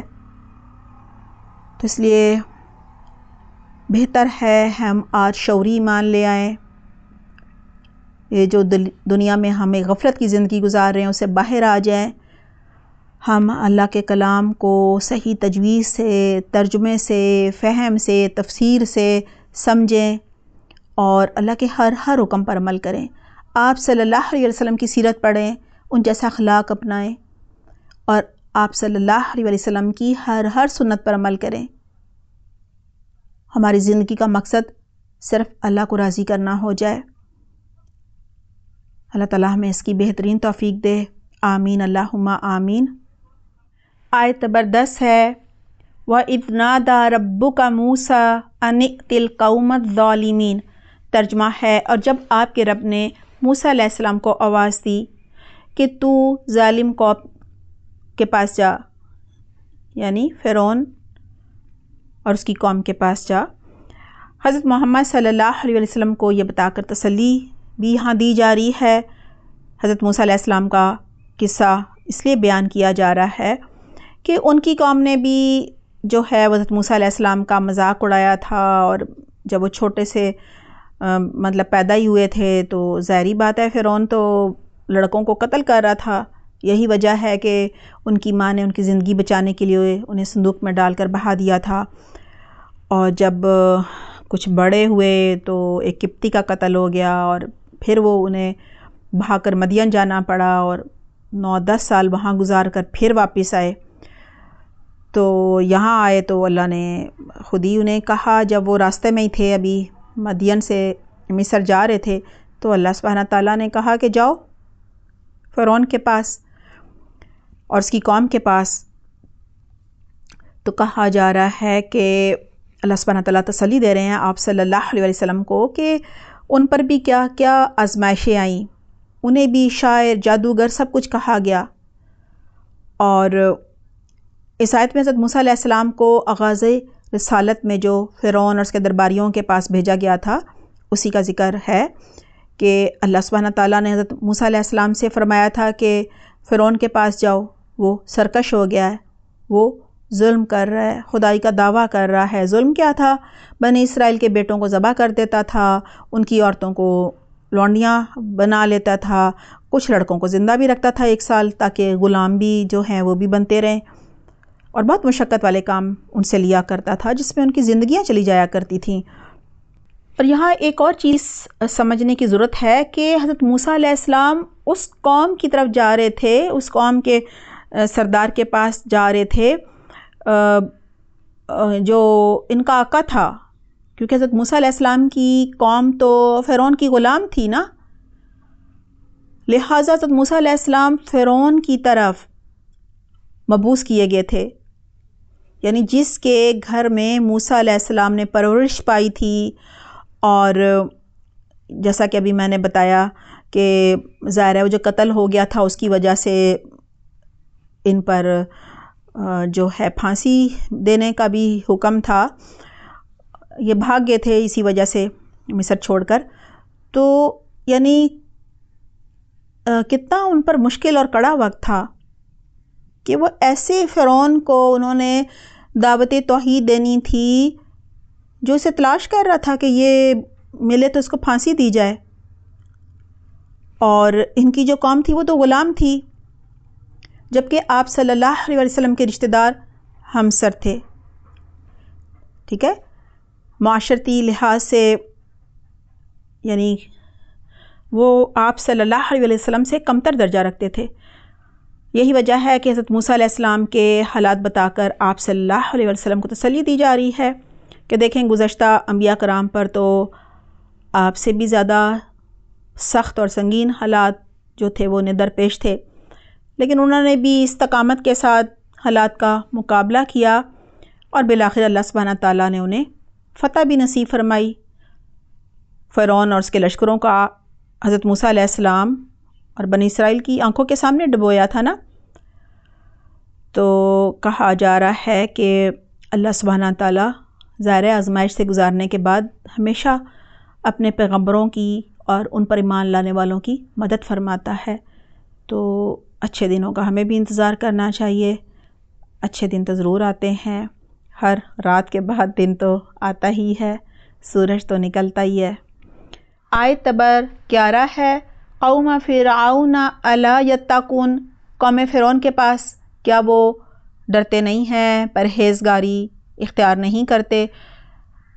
اس کا کنیکشن پچھلی آیت سے ہے۔ پچھلی آیت میں حضرت موسیٰ علیہ السلام سے کہا گیا تھا، یعنی کہ جب آپ کے رب نے موسیٰ علیہ السلام کو آواز دی کہ تم ظالم قوم کے پاس جاؤ، تو اب اللہ سبحانہ تعالیٰ مزید فرما رہے ہیں کہ وہ ظالم قوم کون سی ہے؟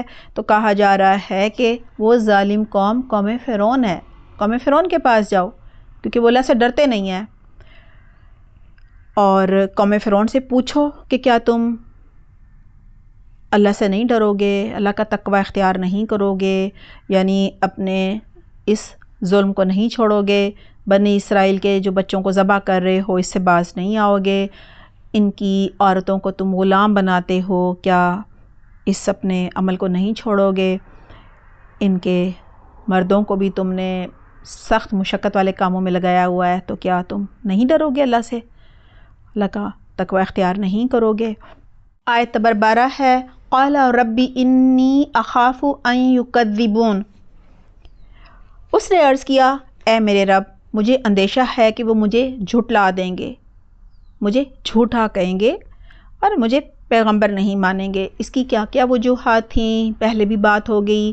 ایک تو ظاہری بات ہے یہ بنی اسرائیل جو کہ فرعون کی غلام قوم تھی اس میں سے تھے، دوسرا یہ کہ ان سے قتل بھی ہو گیا تھا، اور پہلے ہی ان پر تو مقدمہ بھی تھا قتل کا، انہیں تو تلاش بھی کیا جا رہا تھا، اور پھر یہ جانتے تھے کہ فرعون تو اپنے آپ کو بہت ہی بڑی چیز سمجھتا ہے، تکبر کرتا ہے اور خود کو خدا بنایا ہوا ہے، اور وہ تو بنی اسرائیل کو بہت ہی حقارت سے دیکھتا ہے، اور میں تو بنی اسرائیل ہی میں سے ہوں، تو وہ کیسے ہو سکتا ہے کہ مجھے اپنا بڑا مان لے اور مجھے پیغمبر مان کر میری ہر بات بھی پھر مانے، یہ تو ممکن ہی نہیں تھا۔ یہ حضرت موسیٰ علیہ السلام کو پتہ تھا اور اللہ سبحانہ تعالیٰ کو بھی پتہ تھا، اور اللہ نے تو ظاہری بات ہے فرعون کو ہلاک ہی کرنا تھا، لیکن یہ ہے کہ حجت پوری کرنے کے بعد، تو یہاں پہ حجت پوری کی جا رہی تھی کہ اسے توحید کی دعوت دی جا رہی تھی۔ آیت نمبر 13 ہے وَيَضِيقُ صَدْرِي وَلَا يَنطَلِقُ لِسَانِي فَأَرْسِلْ إِلَىٰ ہارون، ترجمہ ہے اور میرا سینہ تنگ ہو رہا ہے، میری زبان نہیں چلتی، اس لیے آپ ہارون کو بھی نبوت کا پیغام بھیج دیں۔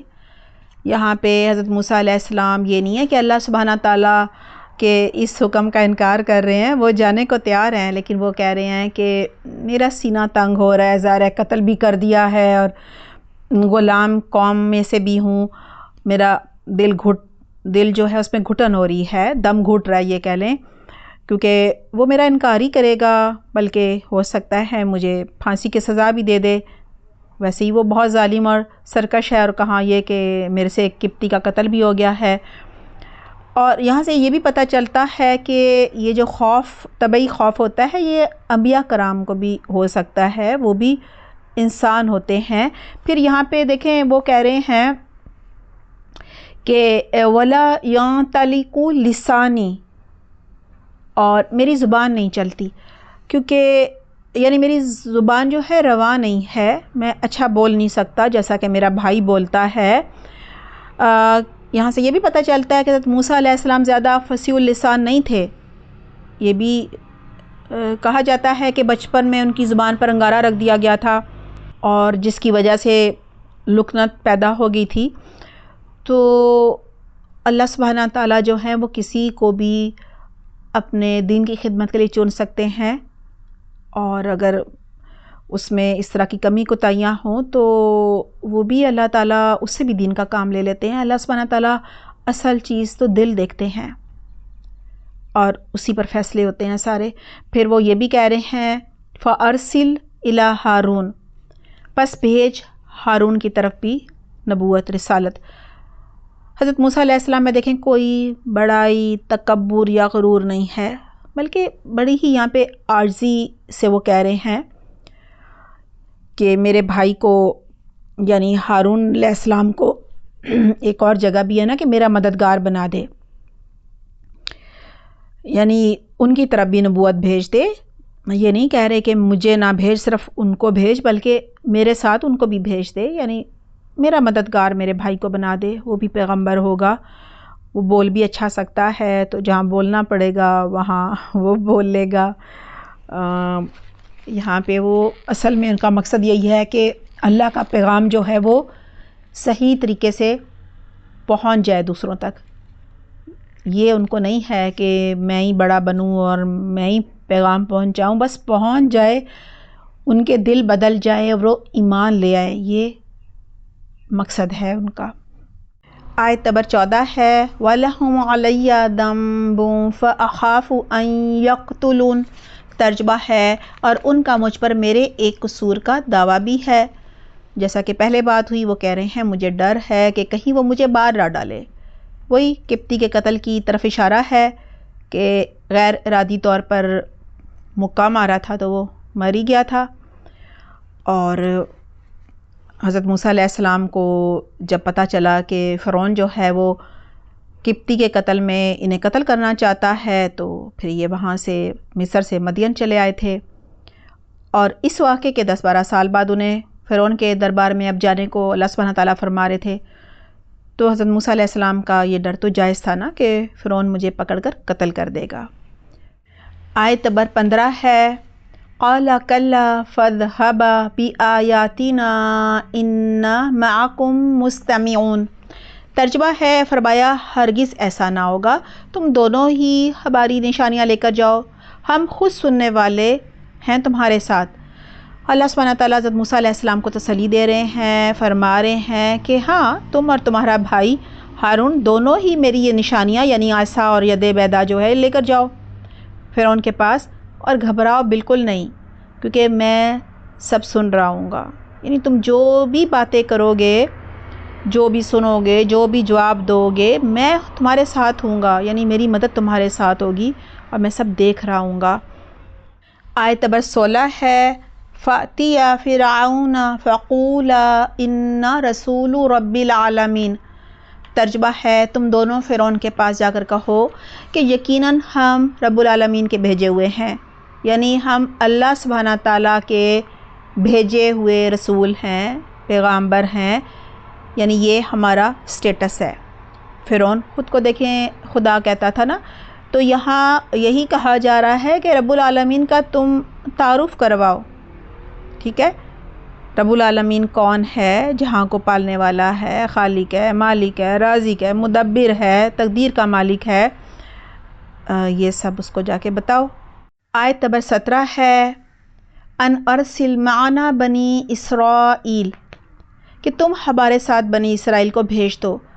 اللہ سبحانہ تعالیٰ ان آیات میں یہی فرما رہے ہیں کہ تم دونوں فرعون کے پاس جاؤ اور کہو کہ ہم رب العالمین کے بھیجے ہوئے ہیں، یعنی ہم اللہ سبحانہ تعالیٰ کے پیغمبر ہیں، نمائندے ہیں، اپنی مرضی سے نہیں آئے بلکہ رب کے رسول کی حیثیت سے آئے ہیں، اور تم نے 400 سال سے بنی اسرائیل کو غلام بنا رکھا ہے، ہم بنی اسرائیل کو تمہاری غلامی سے آزاد کرنے آئے ہیں، کیونکہ اللہ نے ہمیں یہ حکم دیا ہے، لہٰذا بنی اسرائیل کو ہمارے ساتھ بھیج دو، جانے دو، تاکہ ہم انہیں فلسطین کی طرف ہجرت کر کے لے جائیں اور بنی اسرائیل کو وہاں پہ فلسطین میں آباد کریں، وہاں ہم اپنا مرکز بنائیں اور اللہ کا پیغام جو ہے وہ ہر طرف پھیلائیں۔ آیت نمبر 18 ہے قَالَ أَلَمْ نُرَبِّكَ فِينَا وَلِيدًا وَلَبِثْتَ فِينَا مِنْ عُمُرِكَ سِنِينَ، ترجمہ ہے فرعون نے کہا کہ کیا ہم نے تمہیں تمہارے بچپن کے زمانے میں اپنے ہاں نہیں پالا تھا، اور تم نے اپنی عمر کے بہت سے سال ہم میں گزارے تھے۔ جب حضرت موسیٰ علیہ السلام نے فرعون کو رب العالمین کا تعارف کروایا اور پھر آنے کا مقصد بتایا کہ بنی اسرائیل کو آزاد کر دو اور میرے ساتھ بھیج دو، ہجرت کرنے دو، تو فرعون نے حضرت موسیٰ علیہ السلام کی یہ جو دعوت تھی اور یہ جو مطالبہ تھا اس پر بالکل غور و فکر نہیں کیا، بلکہ فوراً تحقیر شروع کر دی اور کہا کہ تم وہی نہیں ہو جس کو ہم نے دریائے نیل میں بہتے ہوئے صندوق سے نکالا تھا، یعنی ہم نہ نکالتے تو تم تو آج دنیا میں ہی نہ ہوتے، اور پھر نہ صرف نکالا بلکہ پال پوس کر تمہیں بڑا بھی کیا تھا۔ فرعون کا کہنے کا انداز کچھ اسی طرح تھا جیسے وہ یہ کہنا چاہ رہا ہو کہ تم تو ہمارے ہی ٹکڑوں پر پلے ہو، جبکہ اس وقت ہم بنی اسرائیل کے بچوں کو قتل کر رہے تھے، تمہیں تو ہم نے پناہ بھی دے دی۔ اور مفسرین کی ایک رائے یہ بھی ہے کہ حضرت موسیٰ علیہ السلام 18 سال فرعون کے محل میں رہے تھے، بعض کے نزدیک 30 سال رہے تھے اور بعض کے نزدیک 40 سال رہے تھے، لہٰذا فرعون یہاں یہی کہہ رہا ہے کہ اتنا عرصہ تم نے ہمارے پاس گزارا، ہم نے تمہاری پرورش کی، کیا کیا احسان کیے، اور چند سال تم ادھر ادھر گزار کر آگے اور بن رہے ہو ہمارے بڑے، یعنی نبوت کا دعویٰ کر رہے ہو، رسول بن کر آگے ہو تاکہ ہم تمہاری ماتحتی کریں اور تمہارے ہر حکم پر عمل کریں. یعنی یہ کہاں کا طریقہ ہے، ہمارے سامنے آ کھڑے ہوئے ہو، یعنی ہماری بلی اور ہمیں میاؤں.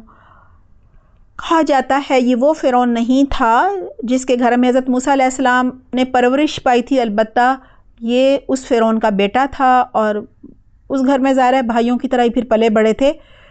اگر یہ وہی فرعون ہوتا تو کہتا کہ میں نے تمہیں پالا پوسا تھا، لیکن یہاں پہ وہ کیا کہہ رہا ہے کہ تم ہمارے ہاں رہے ہو اور ہم نے تمہاری پرورش کی ہے. آیت نمبر 19 ہے وَفَعَلْتَ فَعَلَتَكَ الَّتِي فَعَلْتَ وَأَنْتَ مِنَ الْكَافِرِينَ. ترجمہ ہے پھر تم اپنا وہ کام کر گے اور تم ناشکروں میں ہو. اب فرعون جو ہے وہ تانے دے رہا ہے کہ ہم نے تم پر اتنے زیادہ احسان کیے، تمہیں اس صندوق میں سے نکالا، مرنے سے بچایا، پھر اپنے گھر میں تمہیں پرورش تمہیں کیا، اور تم اتنے احسان فراموش ہو گئے ہو کہ یہ صلہ دے رہے ہو، ہمارا ایک قبطی بھی قتل کر گئے ہو، اور بجائے اس کے کہ تم حاضر ہوتے اور ہم تمہارے بارے میں فیصلہ کرتے کہ تمہیں کون سی سزا دینی ہے، تم اب یہ کرنے آگے ہو کہ ہمارے بڑے بننا چاہ رہے ہو، ہمیں اپنے طریقے پہ چلانا چاہتے ہو. یعنی تم نے تو ناشکری کی حد ہی کر دی کہ خود ناشکری کر رہے اور ہمیں کافر کہہ رہے ہو، حالانکہ کافر تو تم خود ہو، انکار تو تم خود کر رہے ہو. آیت نمبر 20 ہے قَالَ فَعَلْتُهَا إِذًا وَأَنَا مِنَ الضَّالِّينَ. ترجمہ ہے حضرت موسیٰ علیہ السلام نے جواب دیا کہ میں نے اس کام کو اس وقت کیا تھا جب کہ میں راہ بھولے ہوئے لوگوں میں سے تھا. حضرت موسیٰ علیہ السلام نے فرعون کو یہی جواب دیا جب فرعون نے کہا کہ تم تو بڑے ہی ناشکروں میں سے ہو. تو حضرت موسیٰ علیہ السلام فرما رہے ہیں کہ میں نے قتل جان بوجھ کر تو ارادتاً تو نہیں کیا تھا، میں نے تو گھوسا مارا تھا، اور گھوسا بھی اس لیے مارا تھا کہ دو لوگ لڑ رہے تھے، ان کو چھڑانے کی کوشش کی تھی لیکن اسی میں وہ مر گیا. اور یہ واقعہ نبوت سے پہلے کا ہے، اس وقت میرے پاس وحی الہی کا علم نہیں تھا، علم کی روشنی نہیں تھی. الضالین کے دو معنی ہوتے ہیں، پہلا معنی ہے بھٹک جانا اور غلط فہمی کی وجہ سے غلط راستہ اختیار کر لینا، اور دوسرا معنی ہے درست راستے کی تلاش میں سرگرداں ہونا. اسی معنی میں یہ لفظ سورۃ الضحیٰ میں استعمال ہوا ہے وَوَجَدَكَ ضَالًّا فَہَدَىٰ. ترجمہ ہے کہ ہم نے آپ کو یعنی حضرت محمد صلی اللہ علیہ وسلم کو تلاش حق میں سرگرداں پایا تو رہنمائی کی، یعنی ہدایت دے دی. آیت نمبر 21 ہے فَفَرَرْتُ مِنْكُمْ لَمَّا خِفْتُكُمْ فَوَهَبَ لِي رَبِّي حُكْمًا وَجَعَلَنِي مِنَ الْمُرْسَلِينَ. ترجمہ ہے پھر تم سے خوف کھا کر میں تم سے بھاگ گیا، پھر مجھے میرے رب نے حکم اور علم عطا فرمایا اور مجھے اپنے پیغمبروں میں سے کر دیا. کیونکہ اس سے پہلے فرعون یہی کہہ رہا تھا نا کہ ہمارے ہاں تو تم پلے ہو، ہم نے تمہاری پرورش کی، اور پھر تم ادھر ادھر غائب ہو گئے اور واپس آ کر تم ہمارے ہی بڑے بننے جا رہے ہو، ہمیں ہی تم جو ہے پیغمبر بن کے دعوت توحید دینے آ گئے ہو. تو اب اس کا یہ جواب دے رہے ہیں حضرت موسیٰ علیہ السلام. سب سے پہلے کیا کہہ رہے ہیں کہ فَفَرَرْتُ مِنْكُمْ لَمَّا خِفْتُكُمْ، پھر میں تمہارے ہاں سے بھاگ گیا جب مجھے تم سے خوف محسوس ہوا. یعنی جب غیر ارادی طور پر قبطی کا میرے ہاتھوں قتل ہو گیا اور مجھے پتہ چلا کہ تم مجھے تلاش کر رہے ہو کیونکہ مجھے سزا دینی ہے، قتل کرنا ہے بدلے میں، تو میں ڈر گیا اور میں پھر یہاں سے مصر سے بھاگ کر مدین چلا گیا. اور اس کے بعد وہ کہہ رہے ہیں فَوَهَبَ لِي رَبِّي حُكْمًا وَجَعَلَنِي مِنَ الْمُرْسَلِينَ، پھر میرے رب نے مجھے حکم عطا کیا اور مجھے رسولوں میں سے بنایا. یعنی میں نے جو کچھ کیا تھا وہ میری نادانستگی میں کی گئی خطا تھی، جو مجھ سے قتل خطا ہو گیا تھا. لہٰذا پہلے جو کچھ ہوا اپنی جگہ، لیکن اب میں اللہ کا رسول ہوں، کیونکہ پھر میرے رب نے مجھے نبوت دے دی اور مجھے رسول بنا دیا. مجھے علم اور حکمت اور دانش سے نوازا اللہ تعالیٰ نے، لہٰذا اب میں پیغمبر ہوں اور تمہیں توحید کی دعوت دینے آیا ہوں، اور آخرت کی نجات کے لیے تمہیں میری اطاعت کرنی ہوگی، اور تمہیں میرے ساتھ بنی اسرائیل کو بھی بھیجنا ہوگا تاکہ میں نے تمہاری غلامی سے آزادی دلاؤں اور انہیں ہجرت کر کے فلسطین لے جاؤں. آیت نمبر 22 ہے وَتِلْكَ نِعْمَةٌ تَمُنُّهَا عَلَيَّ أَنْ عَبَدْتَ بنی اسرائیل. ترجمہ ہے مجھ پر تیرا یہی وہ احسان ہے جسے تو جتا رہا ہے کہ تو نے بنی اسرائیل کو غلام بنا رکھا ہے. حضرت موسیٰ علیہ السلام مزید وضاحت کر رہے ہیں کہ یہ کیسا احسان تھا جو تو نے ظلم کی انتہا کر دی تھی. یعنی بنی اسرائیل کو تم نے غلام بھی بنائے رکھا اور ان کے نومولود بچوں کو، لڑکوں کو تم ذبح بھی کر رہے تھے. یہ تم بھول گئے ہو کہ یہ تمہارا ہی ظلم تھا، تمہارے ظلم کی انتہا تھی، جس کی وجہ سے مجھے میری ماں نے صندوق میں ڈال کے بہا دیا تھا، اور وہ صندوق تمہارے محل کے ساتھ آ لگا تھا، اور اولاد نہ ہونے کی وجہ سے مجبوراً مجھے تم لوگوں نے پال لیا تھا. یعنی تم اس احسان کو جتا رہے ہو جو کہ تمہارے ظلم سے بچنے کے لیے ایک میری ماں نے تدبیر اختیار کی تھی. لہٰذا میری پرورش کرنے کا کارنامہ تمہیں مطلب وہ تو تمہیں ہر وقت یاد رہتا ہے، لیکن میری قوم پر جو تم ظلم ڈھا رہے تھے اور ڈھا رہے ہو، غلامی کی زنجیروں میں بھی جکڑا ہوا ہے اور پھر ان کا قتل بھی کر رہے ہو، تو یہ تمہیں سب یاد نہیں آتا. آیت نمبر 23 ہے قال فرعون وما رب العالمین. ترجمہ ہے فرعون نے پوچھا یہ رب العالمین کون ہے. کیونکہ دیکھیں اس سے پہلے جو آیات تھیں، آیت نمبر 16 اور 17، اس میں تھا نا کہ اللہ سبحانہ تعالیٰ نے فرمایا کہ فرعون کو جا کر کہو کہ میں رب العالمین کی طرف سے بھیجا گیا ہوں اور بنی اسرائیل کو میرے ساتھ بھیج دو. تو اب یہاں پہ فرعون پوچھ رہا ہے حضرت موسیٰ علیہ السلام سے کہ تم جس رب کا پیغمبر ہونے کا دعویٰ کر رہے ہو وہ رب العالمین ہے کون؟ یعنی جس کی طرف سے تم بھیجے گئے ہو، ذرا اس کے بارے میں تو کچھ بتاؤ. کیونکہ دیکھیں فرعون جو ہے اس نے خدائی کا دعویٰ کیا ہوا تھا نا، اور وہ خود سلطنت کا فرما رواں سمجھتا تھا. وہ یہ بھی سمجھتا تھا کہ ساری طاقت اور اقتدار اختیار جو ہے وہ صرف میرے پاس ہے. لہٰذا اس کا کہنا تھا کہ اگر کوئی معبود ہے تو میں اس کا اتار ہوں. فرعون نے حضرت موسیٰ علیہ السلام کی بات کا جواب دینے کی بجائے بات بدل دی تھی نا، اور تنزیہ پوچھنے لگا کہ میرے ہوتے ہوئے یہ رب العالمین جس کا تم ذکر کر رہے ہو یہ کون ہے، ذرا یہ تو مجھے بتاؤ. اب اگلی آیات میں حضرت موسیٰ علیہ السلام بڑا خوبصورت رب العالمین کا تعارف کروائیں گے، اور بیچ بیچ میں فرعون جو ہے اس کا بھی کچھ نہ کچھ اعتراضات چلتے رہیں گے، لیکن یہ اپنا تعارف جاری رکھیں گے. آیت نمبر 24 ہے قال رب السماوات والارض وما بینہما ان کنتم موقنین. ترجمہ ہے موسیٰ علیہ السلام نے کہا وہ سارے آسمانوں اور زمین کا اور ان ساری چیزوں کا رب ہے جو ان کے درمیان پائی جاتی ہیں، اگر تم کو واقعی یقین کرنا ہو. حضرت موسیٰ علیہ السلام جو ہیں وہ فرعون کو رب العالمین کا خوبصورت تعارف کروا رہے ہیں کہ رب العالمین تو وہ ہے جس نے آسمان و زمین کو بنایا.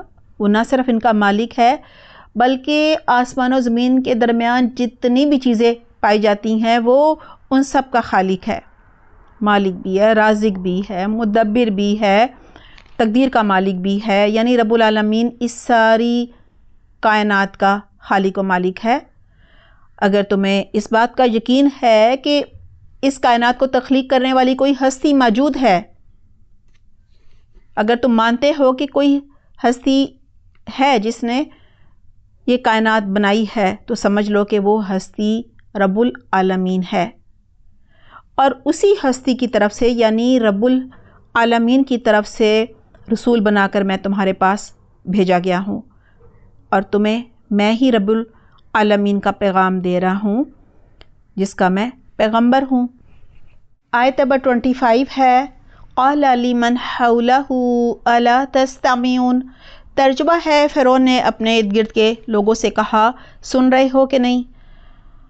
کیونکہ فرعون جو ہے وہ بہت ہی جذباتی ہو گیا ہے۔ حضرت موسیٰ علیہ السلام کو اب کیا جواب دیتا، کیسے کہتا کہ آسمان و زمین تو میں نے بنایا ہے، ان کے درمیان کی ہر چیز میں نے بنائی ہے، یہ تو وہ کہنے سے رہا۔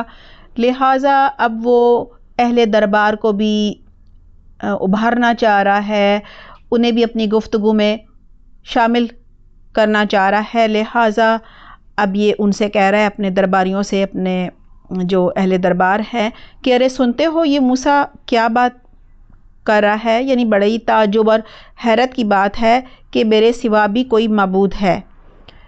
آیت نمبر 26 ہے قال ربکم ورب آبائکم الاولین۔ ترجمہ ہے حضرت موسیٰ علیہ السلام نے فرمایا وہ تمہارا اور تمہارے اگلے باپ دادا کا بھی رب ہے، یعنی وہ تمہارا بھی رب ہے اور تمہارے پچھلے جو باپ اجداد ہیں، باپ دادا جو ہیں، ان کا بھی رب ہے، کیونکہ ظاہری بات ہے اب اگر وہ خدائی کا دعویٰ کرتا تھا فرعون تو وہ کیسے کہہ سکتا تھا کہ جی میرے جو باپ دادا ہیں میں رب ہوں، ان کو میں نے پیدا کیا ہے؟ نہیں نا، وہ تو یہ تو بعد میں پیدا ہوا ہے۔ لہٰذا حضرت موسیٰ علیہ السلام جو ہیں وہ ادھر ادھر کی باتوں میں بالکل نہیں پڑے، اس کے جو بے تکے سوالات تھے اپنے درباریوں سے ان کے جوابات میں بالکل نہیں پڑے، بلکہ رب العالمین کا خوبصورت تعارف انہوں نے جاری رکھا ہوا ہے کہ اگر تم خود کو رب کہتے ہو تو تمہارے باپ دادا کا رب کون تھا؟ ذرا غور و فکر تو کرو، ذرا سوچ بچار تو کرو، کیونکہ تم تو ہونے سے رہے ان کے رب، کیونکہ وہ تو تم سے پہلے پیدا ہوئے تھے۔ لہٰذا کہا جا رہا ہے کہ رب العالمین ہی نے تمہیں بھی پیدا کیا تھا اور تمہارے باپ دادا کو بھی پیدا کیا تھا۔ یہاں حضرت موسیٰ علیہ السلام اپنے مقصد سے بالکل نہیں ہٹے اور انہوں نے اللہ سبحانہ تعالیٰ کا خوبصورت تعارف جو ہے وہ جاری رکھا ہوا ہے تاکہ ان کے ضمیر کو جھنجھوڑے اور وہ یہ سوچنے پر مجبور ہو جائیں کہ اگر ہم خدا ہیں تو ہمارے باپ دادا کا خدا کون تھا، ان کا چلو پیدا کرنے والا کون تھا، کچھ تو سوچیں، یعنی ہم نے تو ان کو بالکل پیدا نہیں کیا تھا، ہم تو بعد میں پیدا ہوئے ہیں۔ آیت نمبر 27 ہے قال ان رسولکم الذی ارسل الیکم لمجنون۔ ترجمہ ہے فرعون بولا تمہارا یہ پیغمبر جو تمہارے پاس بھیجا گیا ہے یہ تو بالکل ہی دیوانہ ہے۔ فرعون کے پاس موسیٰ علیہ السلام کو تو کوئی جواب جو ہے دینا بن ہی نہیں پڑا، لہٰذا درباریوں سے دوبارہ مخاطب ہے کہ دیکھو تو صحیح ذرا اس شخص کی اوقات، یعنی ہمارے ہی ٹکڑوں پر پلا بڑھا، ہم نے بے شمار احسان کیے، اس کو قتل نہیں کیا، اس کو اپنے گھر میں پناہ دی، اس کو پالا پوسا، اور اس کے بعد یہ ہمارے ہی بندے کا قتل بھی کر کے چلا گیا۔ اب بجائے اس کے کہ یہ ہم سے معافی مانگے اور اپنی سزا کا انتظار کرے، یہ الٹا دیکھو کیا مطالبہ کر رہا ہے، یعنی رسول ہونے کا دعویٰ کر رہا ہے اور ہم سے یہ مطالبہ کر رہا ہے کہ ہم بھی اس کے ماتحت ہو جائیں، اس پر ایمان لے آئیں۔ لگتا ہے یہ تو بالکل ہی حواس کھو چکا ہے، مجنون دیوانہ ہو گیا ہے، یعنی اسے یہ بھی علم نہیں کہ یہ کس ہستی سے مخاطب ہے، اور دیکھو تو صحیح کیا مطالبہ کر رہا ہے۔ آیت نمبر 28 ہے قال رب المشرق والمغرب وما بینہما ان کنتم تعقلون۔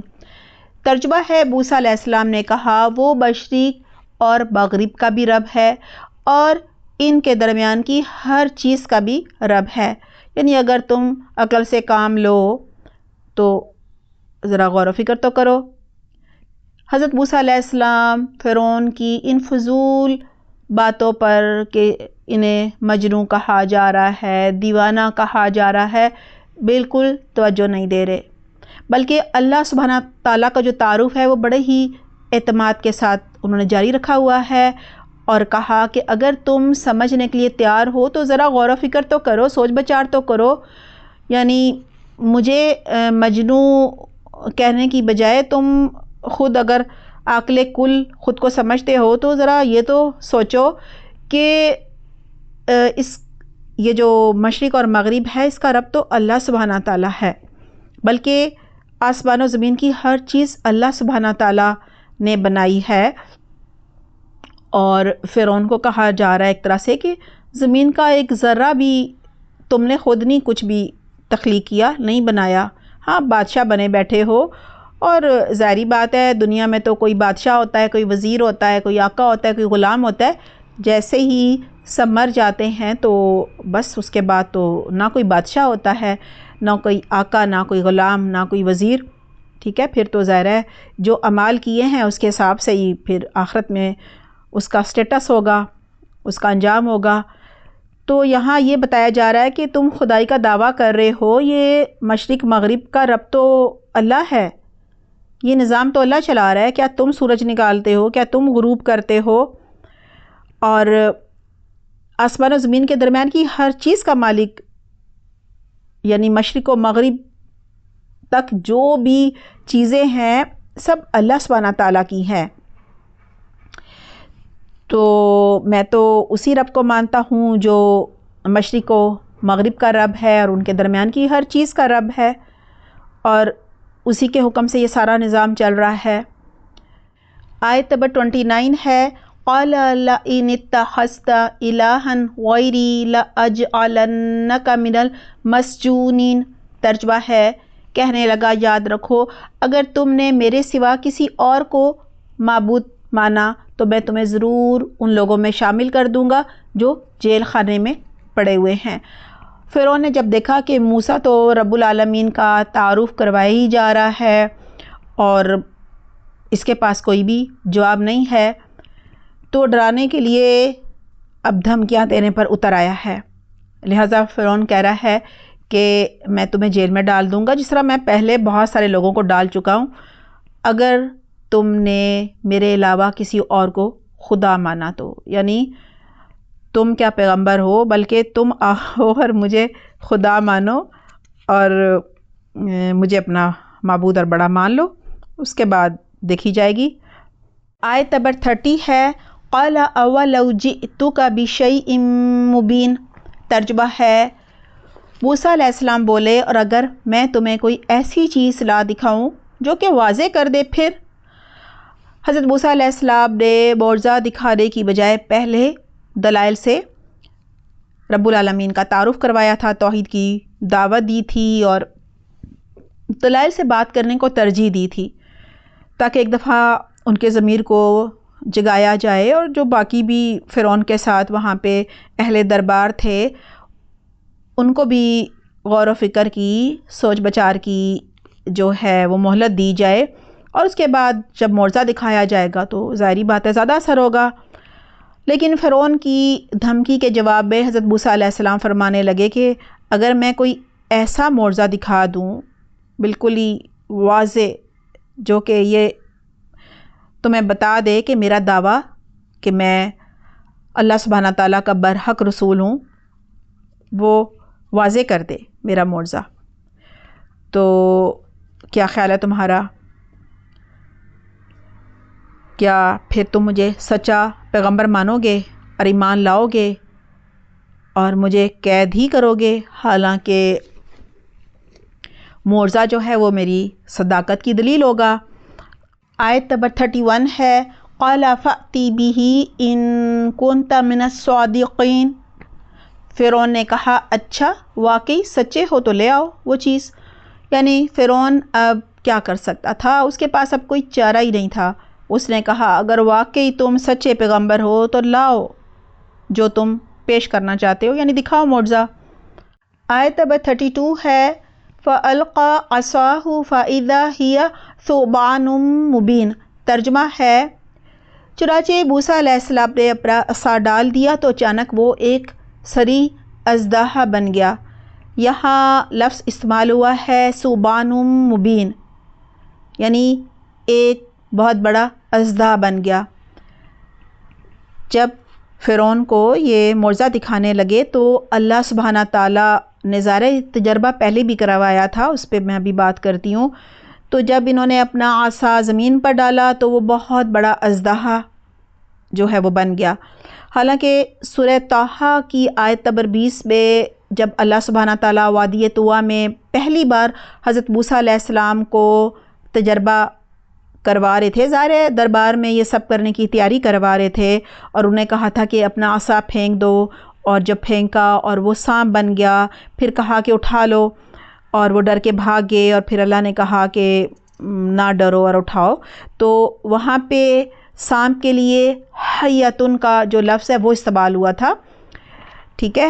حیاتن جو ہے وہ چھوٹا سانپ ہوتا ہے، اور یہاں پہ اژدہا، اب لاٹھی جو ہے وہ بہت بڑا سانپ اژدہا جو ہوتا ہے نا وہ بن گیا، جبکہ تجربہ جب کروایا گیا تھا تو عام سا سانپ جو تھا وہ عصا بن گیا تھا۔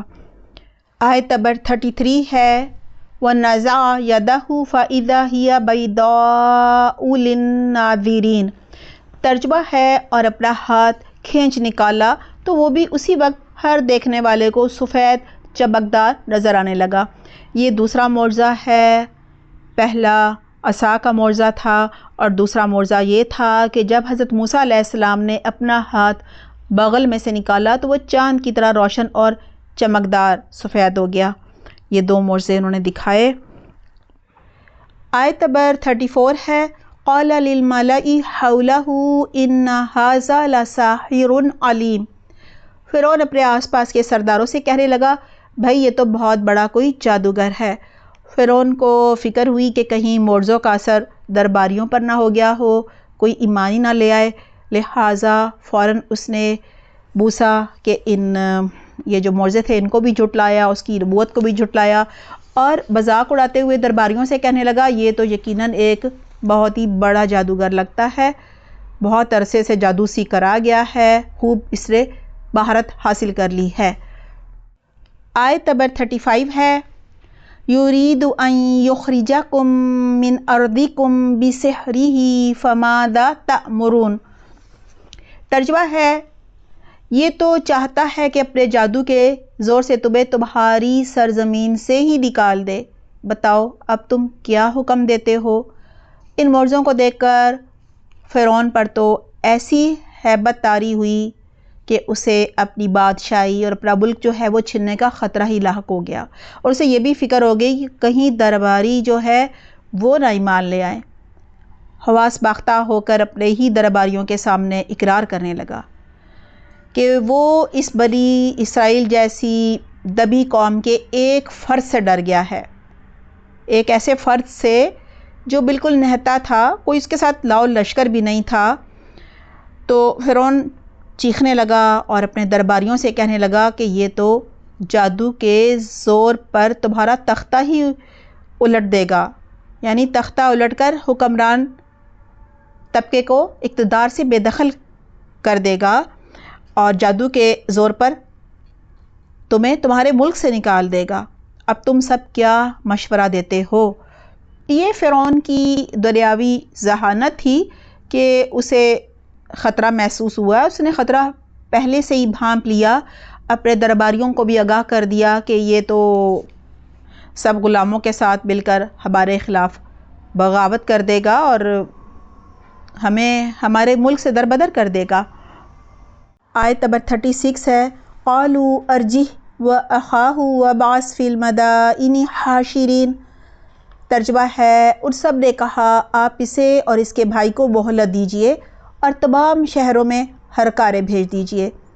درباریوں نے فرعون کو کہا کہ ٹھیک ہے اگر یہ جادو ہے تو مقابلہ کر لیتے ہیں، لہٰذا ان دونوں کو تو یہیں پہ روک لیں آپ، موسیٰ علیہ السلام کو اور ہارون علیہ السلام کو، اور تمام شہروں میں ہرکارے بھیج دیجئے جو خوب ڈنکا پیٹیں، ڈھنڈورا کریں، اور شہر کے کونے کونے سے، یعنی پورے ملک کے سارے شہروں کے ہر کونے سے جتنے باہر جادوگر ہیں ان سب کو وہ اکٹھا کر لے۔ آیت نمبر 37 ہے یأتوک بکل سحار علیم، ترجمہ ہے تاکہ وہ لے آئیں ہر طرف سے باہر جادوگر، یعنی ہر کارے پورے مصر کے ہر شہر کے ہر کونے سے تلاش کر کے دربار شاہی میں پیش کر دیے جائے تاکہ مقابلہ ہو۔ اس کا ذکر انشاءاللہ اگلی دفعہ ہوگا۔ ہوم ورک نوٹ کر لیجئے۔ سوال نمبر 1، آج کی آیات کا ترجمہ، روٹ ورڈز اور واحد جمع بتائیے۔